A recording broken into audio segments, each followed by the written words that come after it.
What's going on, everybody, and welcome to the Ask a CISSP episode of The Other Side of the Firewall, where we talk about the latest and greatest of cybersecurity news, as well as behind those movers and shakers and glass ceiling breakers. Speaking of which, on today's show, which is an annual tradition nowadays, to have on a special guest. So, wait, I don't really have to introduce him. He's been on the show several times, but I will anyway, right? For anybody who's new tuning in. So I have Matthew Hale. So he is the CEO of We Gonna Learn Today, which is the largest interactive Black history website in the world. It's like from Friday in the world, Craig, the world. It's always a special time of year to have you on the show and to reintroduce yourself and your platform, as well as to show the growth that's happened over the years. So without further ado, I give it to you, Matthew Hale. Hey, how y'all doing today? Thank you so much for having me, Ryan. I appreciate it. As he said, my name is Matthew Hale. I am a retired Marine, disabled vet, and the founder of We Gonna Learn Today. We Gonna Learn Today is something different. It is an interactive website platform, educational platform that now teaches not only Black history, but civics, financial literacy, and we're trying to figure out how we can get coding in there. We're starting to tackle more of the STEM elements of the program.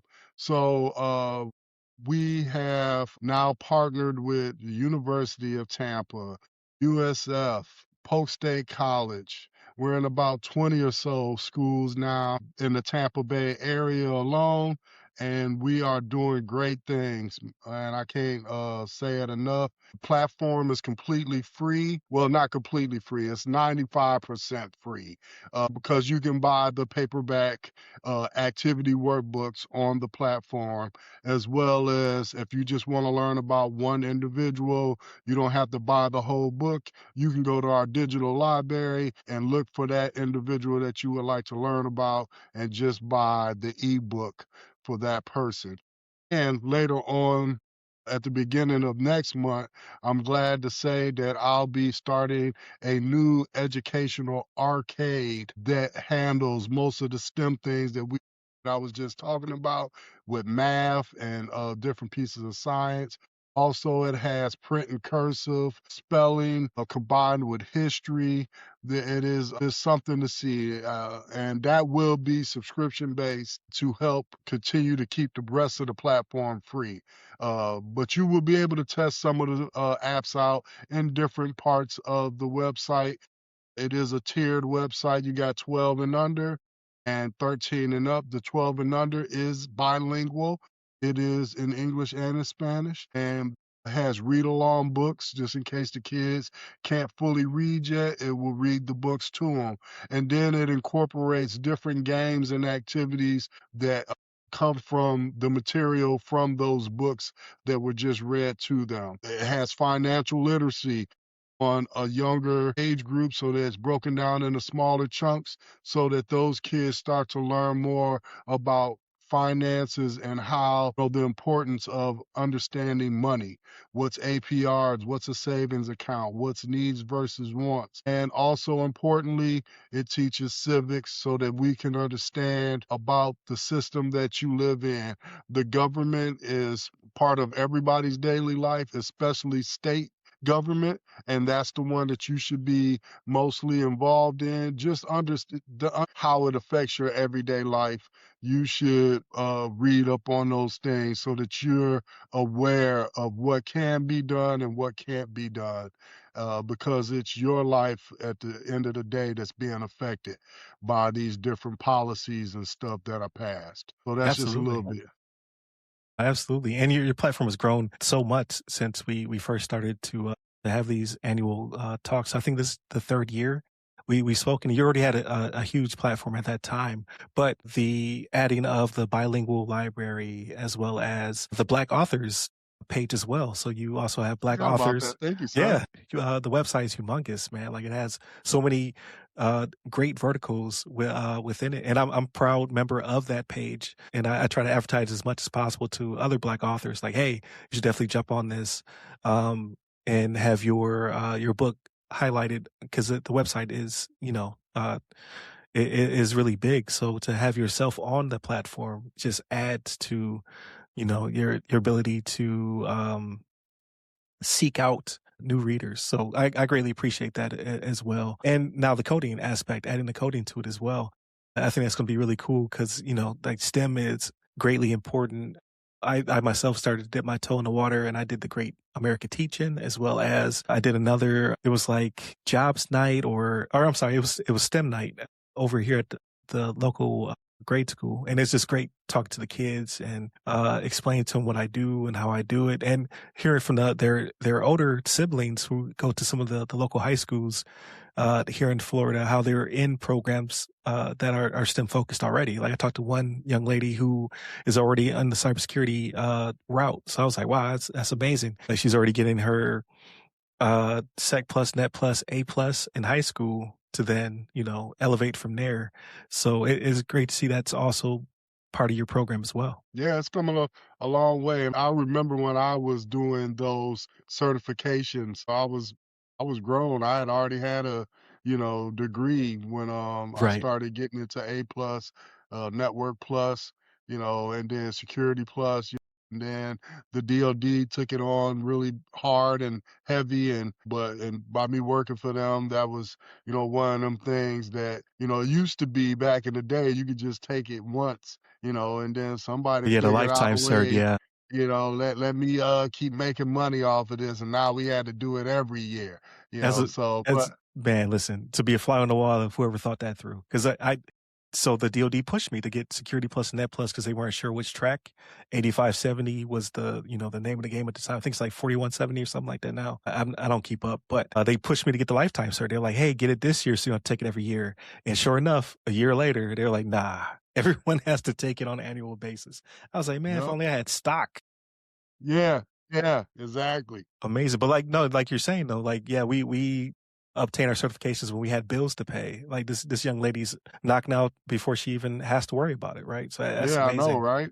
That's pretty awesome that schools are embracing that and allowing young students to take that route if they choose to. And that's what the site is all about. It's a supplemental site.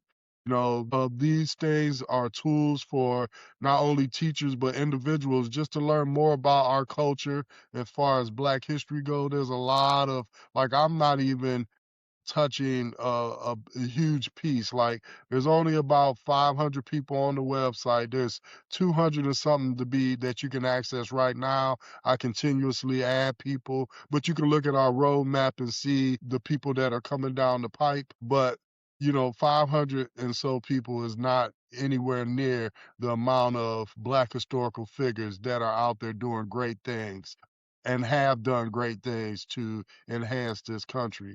And then just taking that next step as far as our community goes, we're bad about just understanding the aspects of money. Like we want the bag, but what do we do when we get the bag? Like that's the part that we need more help on, and this website just gives you the fundamentals. And then just like in anything that if you really start feeling it and liking it, then you'll go down the rabbit hole and start to learn more. But I wanted to create a foundation, something to help people create that foundation. Like I said, we all have aspirations to do great things. And when you're coming from a Black community, very seldom do you get that foundation, so then you're all stressed out. But I believe, got aspirations, this platform helps give you that foundation. And then when you have a good foundation, that equals success. And that's what we're trying to do with our community, as well as other people, that's not African American, because the website's for everybody. But I'm just highlighting our history on that website, because it is not told enough what the great things that we've done, and representation matters. No, absolutely. And for those who may be hearing you for the first time on the show, again, I've had Matthew on the show. This is the third time you've been a guest, and it originally stemmed out of a conversation that we had like I met you over a mutual acquaintance house for the holidays, and we started talking about our backgrounds and how we're IT focused and cybersecurity focused. And that's when I found out you're a cloud engineer who we never directly crossed paths, but we were in the same place at the same time when I was active duty here at McDill.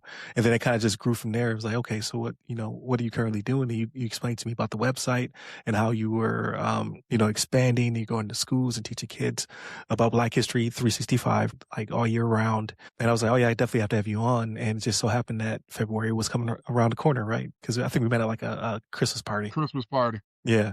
I had you on the show, and it's been awesome getting to know you and to being a part of what you're putting together. And again, it just continues to grow. And I like how, like you said, it's going to financial literacy, because you can't out earn bad financial habits. It's impossible. And I learned that firsthand when I finally got a hold of my first credit card, right? Like, because there were no banks in my neighborhood, kind of stereotypical, but you had check cashing places, pawn shops, things of that nature. You had to go really far out to get to a bank. And next thing you know, I'm in the military, and they're like, "Hey, you can have this credit card," and I destroyed my credit immediately.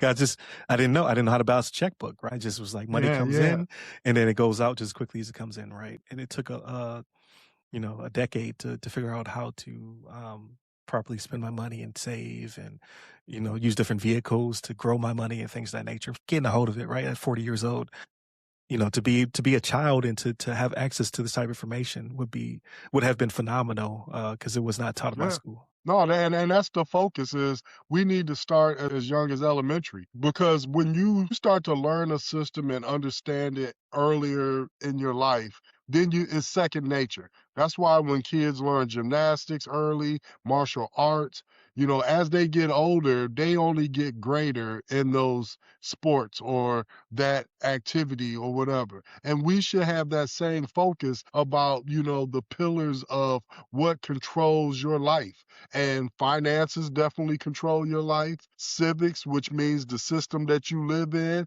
that control, because it tells you what you can do, what you can't do. Everybody has laws and policies that you need to follow. It's always great to see somebody else accomplish some of the things that you're trying to do. So now you have a blueprint. And that's when I started writing the books. That was what I was trying to do, is just give these, not just young kids, but even young adults, a glimpse at somebody that gets up just like you every day, puts on their pants, one leg at a time.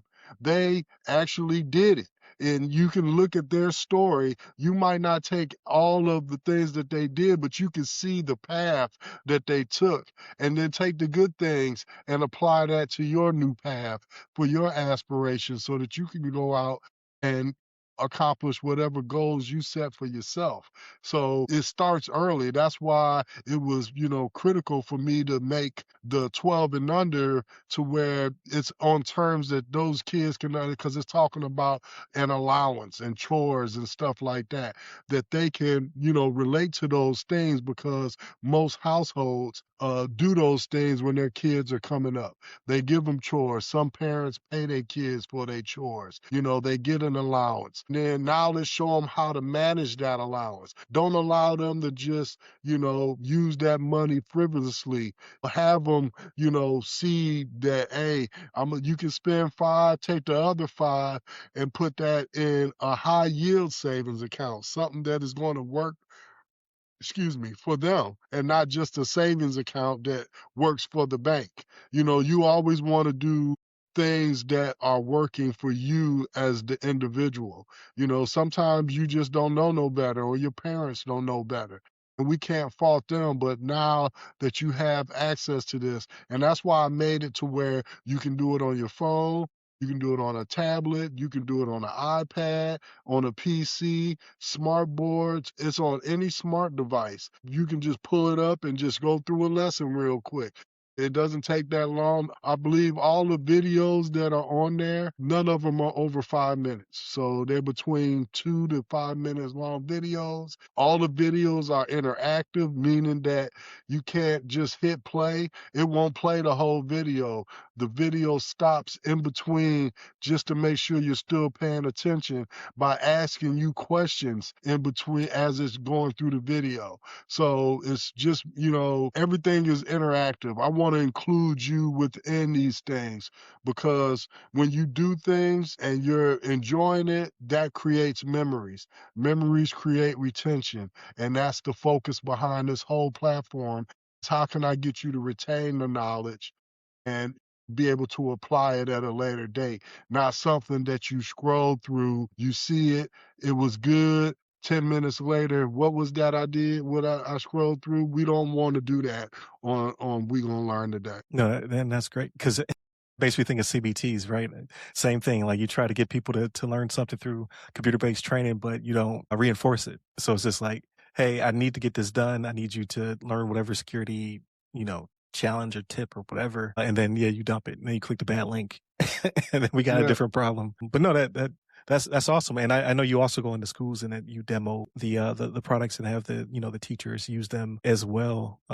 So how because I know last time we talked, you were working on the bilingual presentation of the website. How has that gone for you? Like, have you seen like some real growth from it? Has it really helped out the community in doing so? Yeah, so a lot of the schools, obviously in the Tampa Bay area, are bilingual. You got a lot of elementary that I go to and middle schools. It is crazy when the Latino kids hear it in their own language. Like the eyes light up. It is a different. Like it is. I've seen it a few times. I've seen it as low as second grade up to fifth grade. Yeah, one sixth grade classroom, but it is phenomenal and the teachers love that the option is there. And that's what it's all about is just giving you options, if you're trying to learn Spanish, you could go there and hit the read along books because it's reading the language. So you're hearing somebody speaking what it is. And then if you just click over to the English side, it is the exact same book, exact same words in English. So you could put two and two together and possibly learn a new language as well. That's awesome. Because yeah, I used to do something similar to that when I was trying to learn Japanese, right? Like read kids books, like the Hungry Hmm. Caterpillar and stuff like that, to try to solidify. Because it's something I've read before, right? I read it to my kids, and now I'm hearing it in a different language, and it helps to reinforce it. So that's a really really smart idea. I might actually play around with it myself because I've noticed like I'll go down to because we're both in Florida for those who are listening, so I always forget to put at top. So we're on WDJY 99.1 FM in the Atlanta metro area as well as worldwide through the TuneIn app. But here in Florida, I will go to like Busch Gardens and everybody's speaking Spanish. And I'm just like, man, I should really pay attention when I was in school.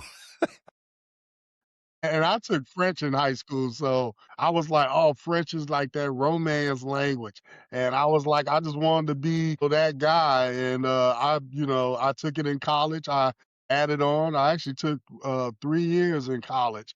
I stuck with it, and this many years later, I wish I had it took Spanish as well. But who would have knew that Spanish would be as popular as it is? Because I remember back in the day, there was a lot of people, unfortunately, saying, "Why are you here if you can't learn our language? We don't need to change stuff to your language. Learn the English language." And now you see it where it's pretty much everywhere you go. You got an English version of the menu and a Spanish version of the menu. Different events you go to, you see the English and the Spanish. Hey, it's one of those things showing that the growth of the country, even though some people might not want those parts to continue to grow, but they're here to stay. They're not going anywhere. They used to always rub me the wrong way when I was younger, growing up as well. So it's not even out of politics or anything like that. Like it's more like anywhere you go outside of the U.S., you're going to find that they have another population that speaks a different language, right? Yeah, There is yeah. no official language here in the US, period, full stop. But if you go when I traveled to Germany, I would see signs in French, obviously. When I would travel to Rio, I'd see signs in Cyrillic for Russian, as well as Hebrew uh, and English. So, like every Same country you here. go to is going to have multiple languages that are spoken in that area.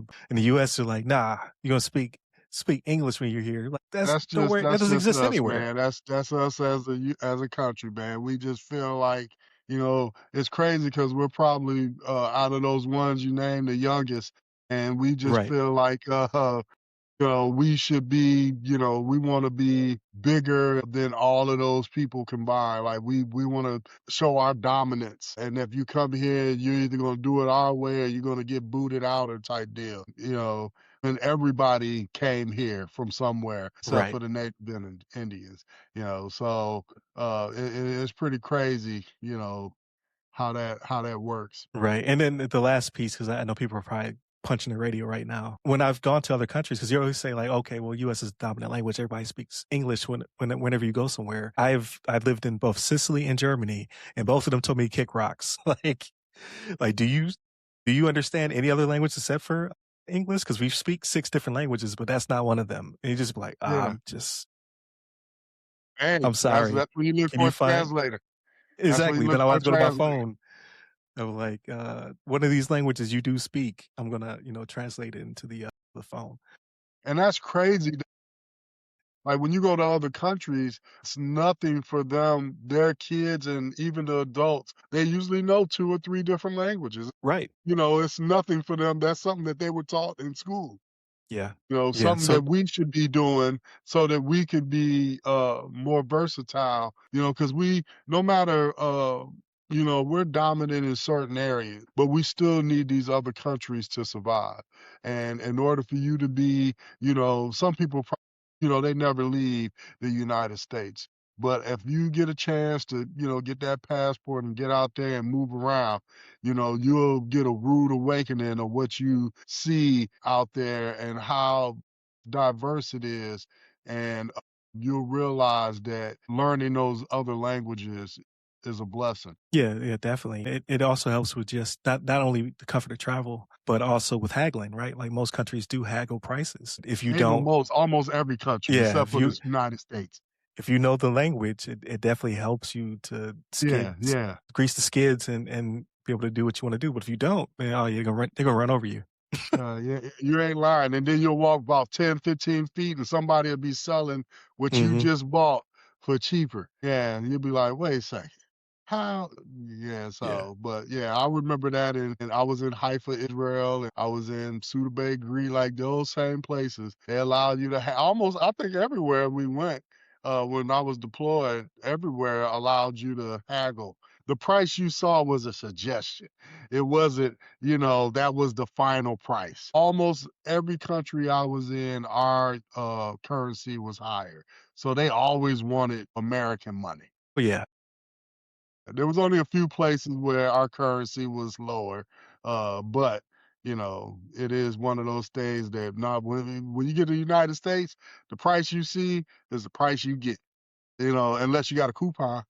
Yeah, that's your haggle right there. I got right. this 20% off. Yeah, but if you don't got that, what you see is what you get. Yeah, no doubt. But back to we gonna learn today. So again, great website. So you have a collection of books. You have the interactive games and puzzles and media within the site. Financial literacy, which is super important. And then you said like civics, which I don't think we get enough of in school. You do to a certain extent to like 5th grade, and then it kind of tapers off, and it goes kind Yeah. of downhill from there. Adding coding to it, I think it's going to be amazing. My son is really big into coding, learning, teaching himself Python. We're going to change he's going from one coding academy to another one just because of the different way of teaching. Like we think you've outgrown one, Hmm. he's going to go to the other one. But I know a lot of people are worried about coding going away because of the birth of AI and things of that nature. But It ain't I going think, yeah, it's not going anywhere, right? So it's more of like, I think everyone needs to know to a certain extent, right? Like if it's not your job, it's not your job. But I think it does help with a train of thought, with a way of project management, with a way of just thinking differently. Yeah, And you're processing the information differently. When you're thinking through, when you're coding, you got to think, sometimes 5, 6 steps ahead, because you can't just think about what you're trying to do right now. Because the coding that I'm gonna be offering is C sharp. I think, and I think I might have talked to you about this before, but I'm thinking around that 13, 14-year old, because it is a unforgiving language, as easy as Python or right, Ruby or Luna, some of the other programming languages, C Sharp and C++, those are like the grandfather languages that those other languages were built off of. And, but the reason I want to do C Sharp is because C Sharp, you can build it for any device, any computer, anything, where, you're kind of pigeonholed when you use Luna or, even JavaScript can only works on certain things. Python as well. There's just some environments it doesn't work on. Just like Flash, that's an older Right. macro media language that was for animation and stuff.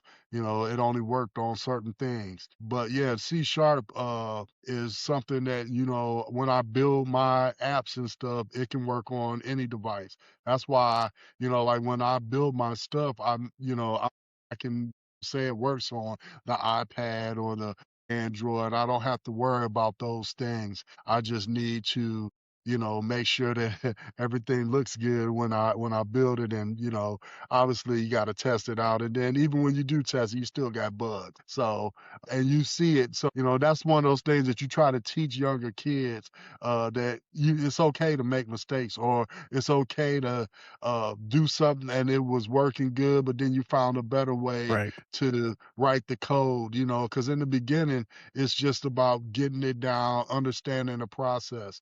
And then after that, you go forth and do great things. When I was taking coding way back when, the one thing that my teacher told me was like, you don't try to reinvent the wheel. You try to enhance the wheel. You get a piece of code.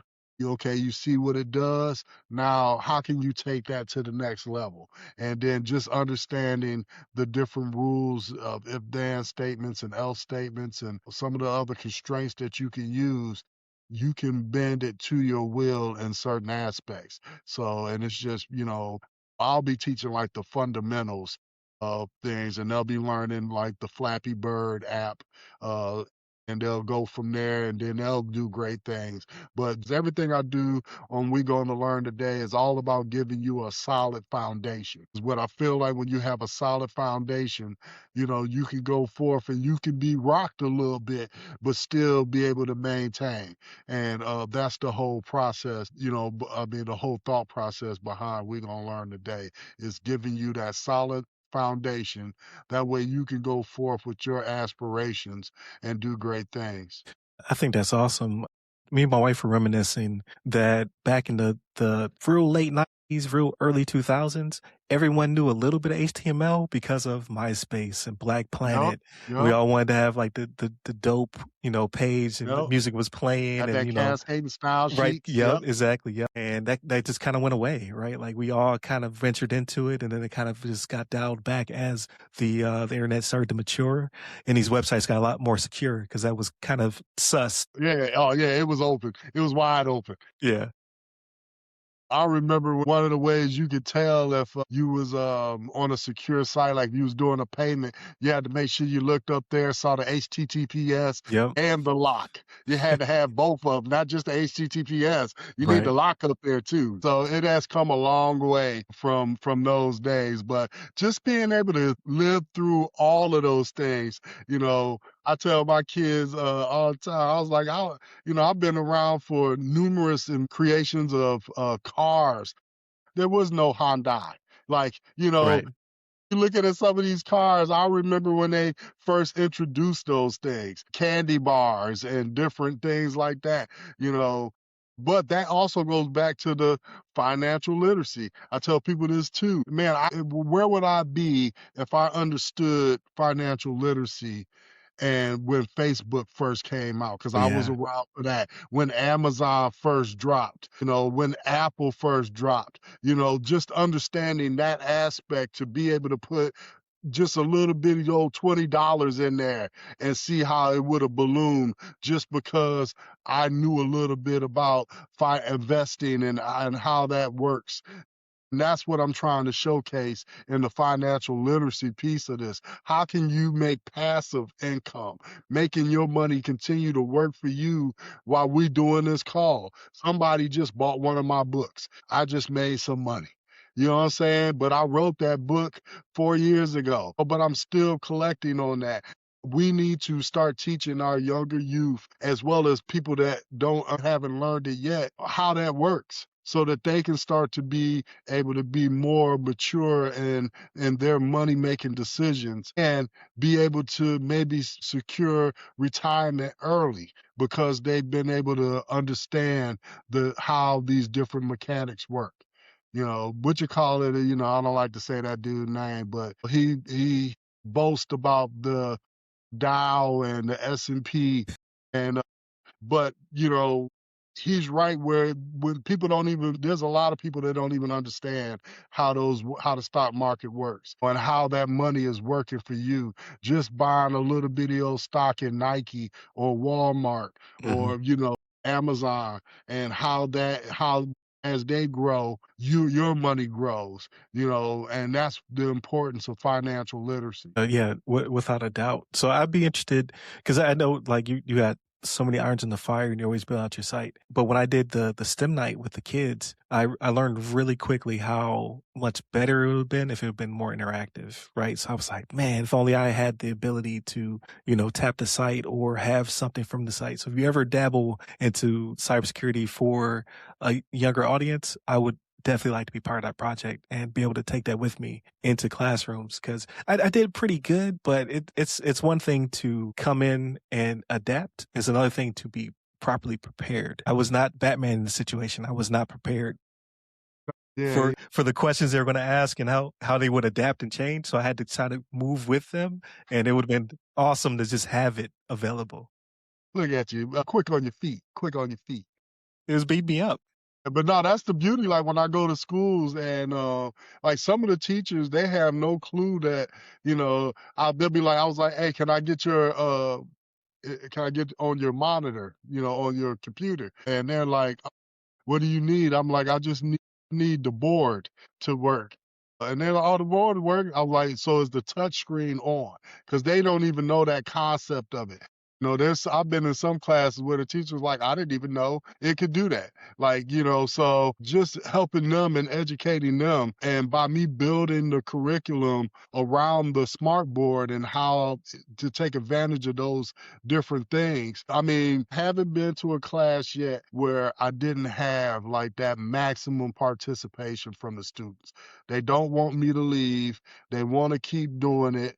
It turns into a kind of a competition thing depending on which activity we're playing. It is such a great thing, and people are always like, well, why don't you show videos and stuff of that? Y'all don't understand that in schools, student has to have a signed letter from a parent saying that that you can release the different pictures. If just one student doesn't have that release form, then none of those videos, because these schools be taking videos and stuff. I ask for them all the time, and they're like, "Hey, we got to double check and make sure all the Right. students are eligible for us to send a video." And I have yet to get a video.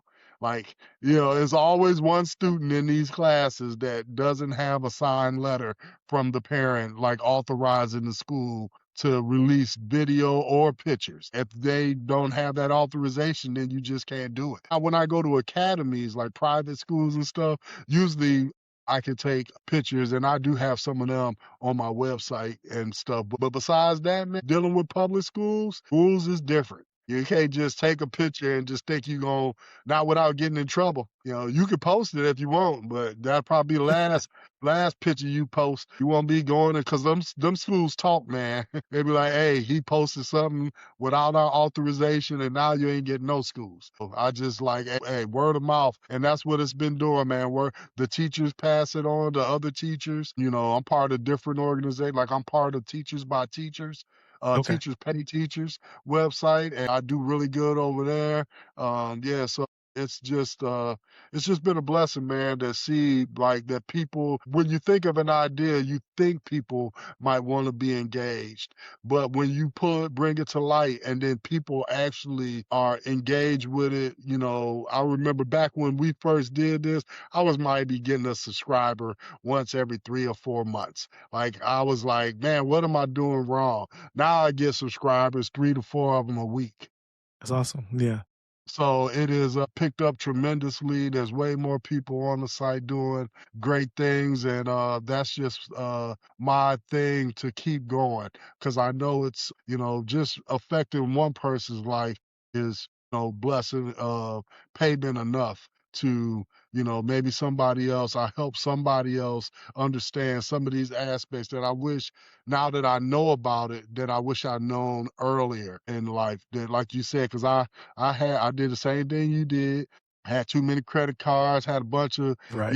messed up my credit and stuff. And then I went to go buy a house and they was like, hey, you can't buy a house with this credit. And then I was in a program that helped me get my credit right, starting to understand more about, the credit and how it works. And, that took a while. I had to pay off credit cards that, I had no intentions on paying off, you know, Right. it was crazy, man. Like just because you like, hey, they ain't getting their money back, and then you start to realize again, like the civics part starts to kick in. It's Yeah. all a system, and you need to do this in order to get this. So in order for me to get a house, I had to bite my tongue and go back and pay them people, and go from there. By you understanding that earlier in life, then you can make more educational decisions as you get older. It'd been great if I'd have known what an APR was when I got to college and got that credit card, or how can I make the credit card work for me? Understanding that, Right. hey, buy in small doses, pay it off, and then buy more. Don't use it as a, hey, I'm over here just splurging, because that's not what it's there. If you use it responsibly, you can, grow your credit at a faster rate and start to be able to get other things that you would like to get in life. No, yeah, absolutely.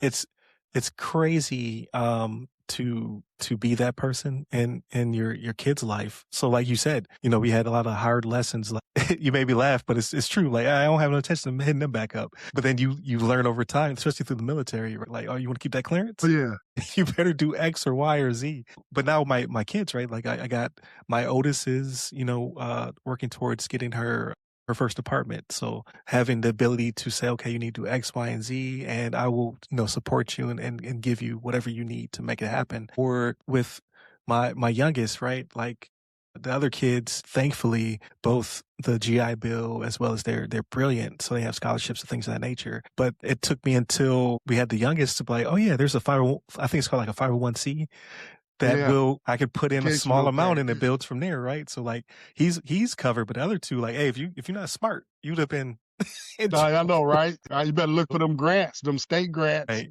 Pell Right. But it's Grant, just yeah, I mean Florida State evolution. Grant. Yeah, Yeah, that evolution of just learning better financial literacy to be able to make those informed decisions and then hopefully be able to, like you said, retire early yeah, and yeah. have that leg up so you're not, working until your time is up. So it is Yeah, it no, is I agree amazing. with that, and I mean, I'd rather work because I want to work, Right. vice Because I'm versa, because bored. I have to work. Yeah. Because I feel that's where I'm at right now, because I'm retired. So, I do this because I want to do this. I enjoy, creating my creative.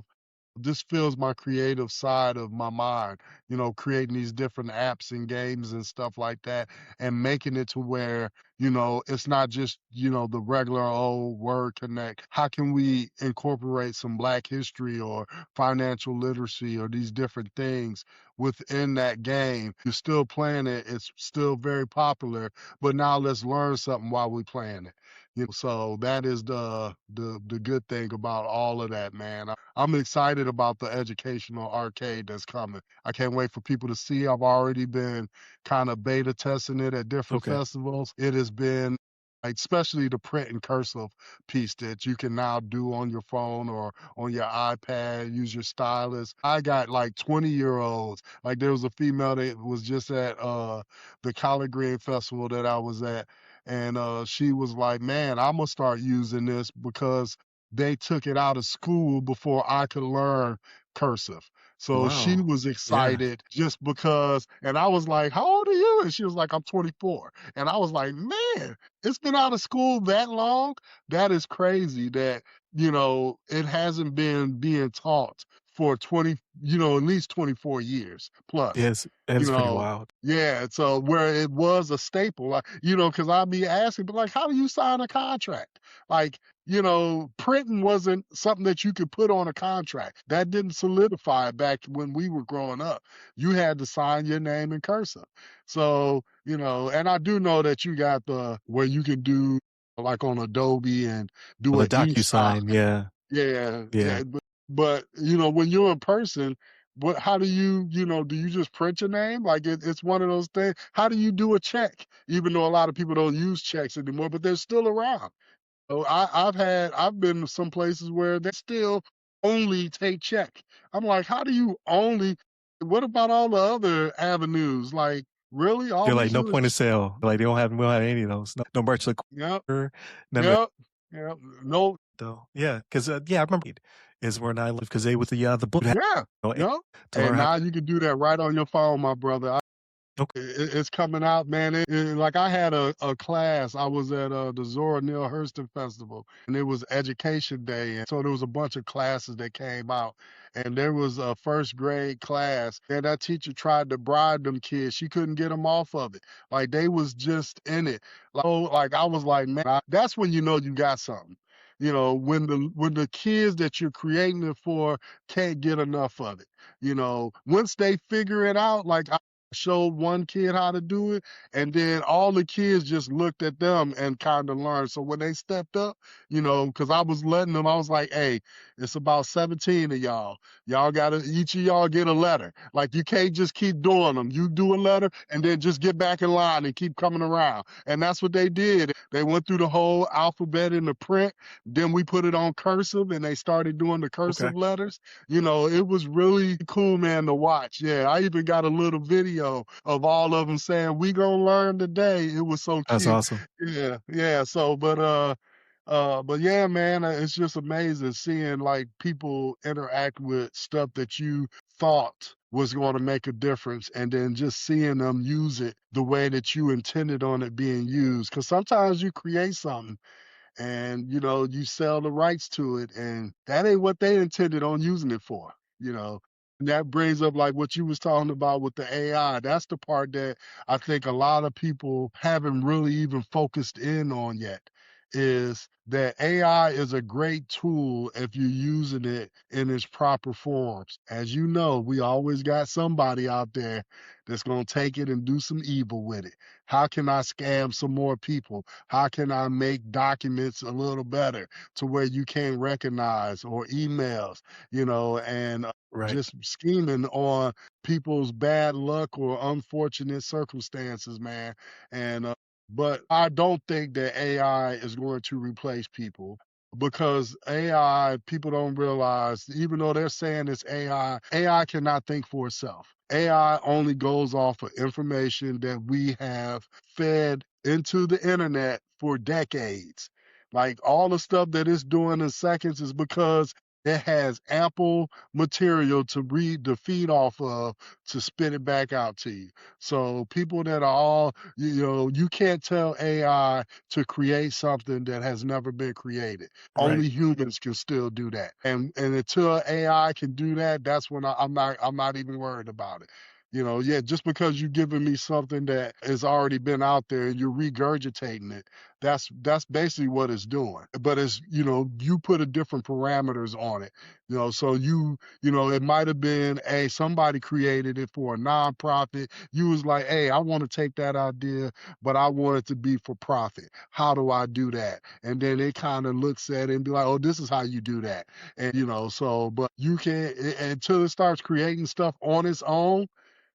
Because even the humanoids, they need somebody to go off of or to learn from somebody. They don't do those breakdancing moves coming out Right. the box.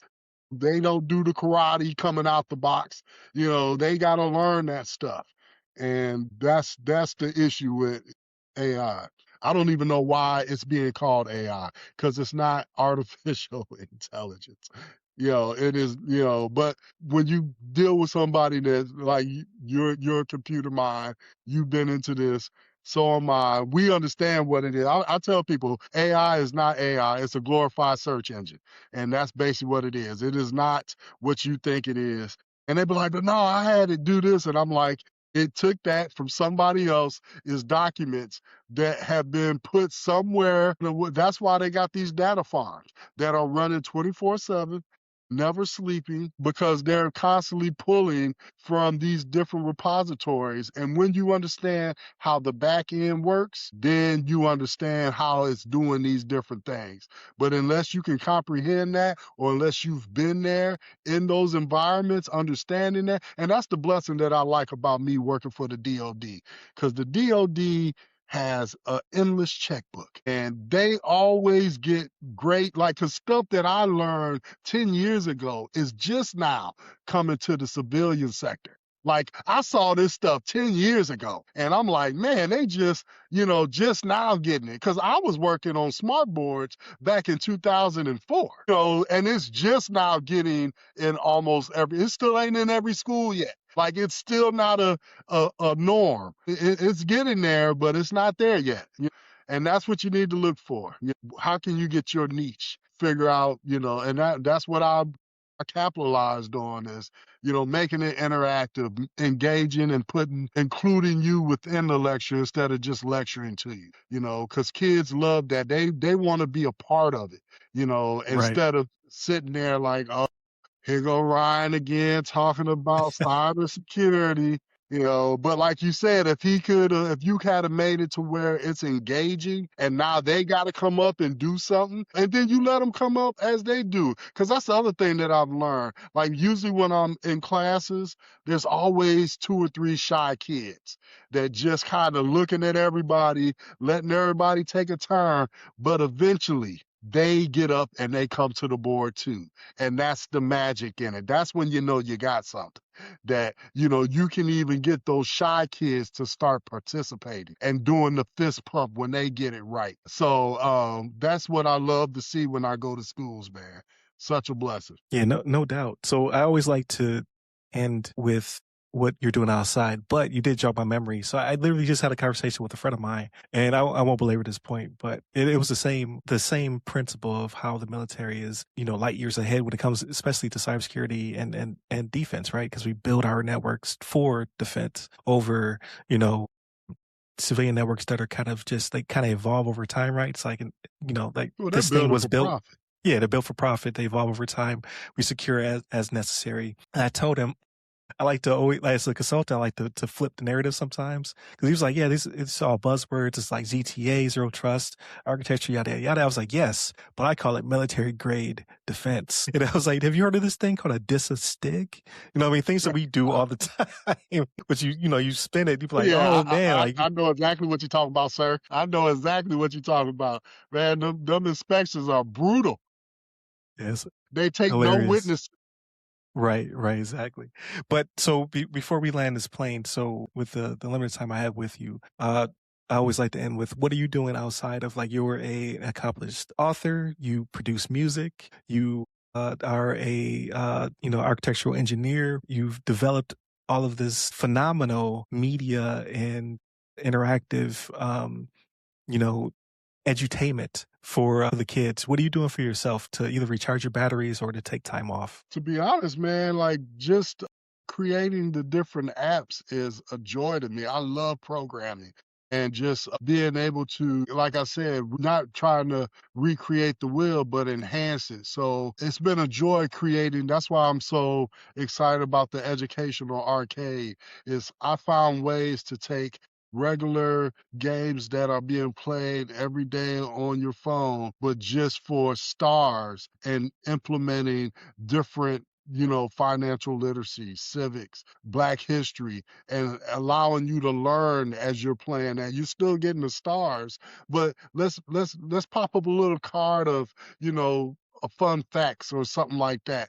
Let's make it to where you're making a decision, and you're choosing a need over a want, or a want over a need, and seeing how that pans out as you continue to play. Or you're playing, you're learning your multiplication or division, and you're trying to figure out how, which meteor to destroy. Because I got a game where you're a wizard and you're being attacked by these different math meteors, and you got to figure out which one is which, so that you could destroy it. But yeah, man, that's been kind of what I've been doing. That's why they tell you, if you do what you love, you're not really working, Right. because you love it. So, I mean, by me being retired, that is what I kind of do. Is, I think I've talked to you before, I'm also creating my own game for like PlayStation and Xbox, which I've put on hold a little bit because I feel like the platform is at a higher, it's more important at this point, especially the height of what's going on in our country right now as far as with Black history and stuff. Yeah, no doubt. Like, and I can't wait because you did let me demo what you've been working on, so I can't wait for you to be able to introduce that. But I do get nowadays, like, especially when it comes to civics and financial literacy, like, yeah, your platform is amongst a minority of platforms that are actually trying to get the word out to educate people and get them ready for whatever is coming next. Before I land this plane, definitely continue to check us out on WDJY 99.1 FM in the Atlanta metro area, as well as worldwide on the TuneIn app and your podcast platform of choice. That has not changed, so we can find you pretty much everywhere podcasts are released, as well as YouTube. And where can they find you, Matthew? They can find me on all social medias under We Gonna Learn Today: TikTok, Instagram, Facebook, LinkedIn, and they can go to wegonalearntoday.org or wegonalearntoday.com. Either one of them, and excuse me. Again, the website is completely free. All you need is an email account to join up, and the pay part is if you would choose to buy a paperback, and that money again goes back into the website, or you can click on the support UGLT 365 link that's on the website, and you can choose to support there. We are a 501(c) nonprofit, so you get a tax write-off for your donations. Or if you would like to sponsor the website as well, you can look at the different tiers and what you as a company get when you sponsor at that level. But yeah, we just grateful that you allowed us to come on the platform and just, get the word out about We Gonna Learn Today. Absolutely. It's always a pleasure, and it's always a great conversation. So thank you for all those who are listening in. Stay safe, stay secure.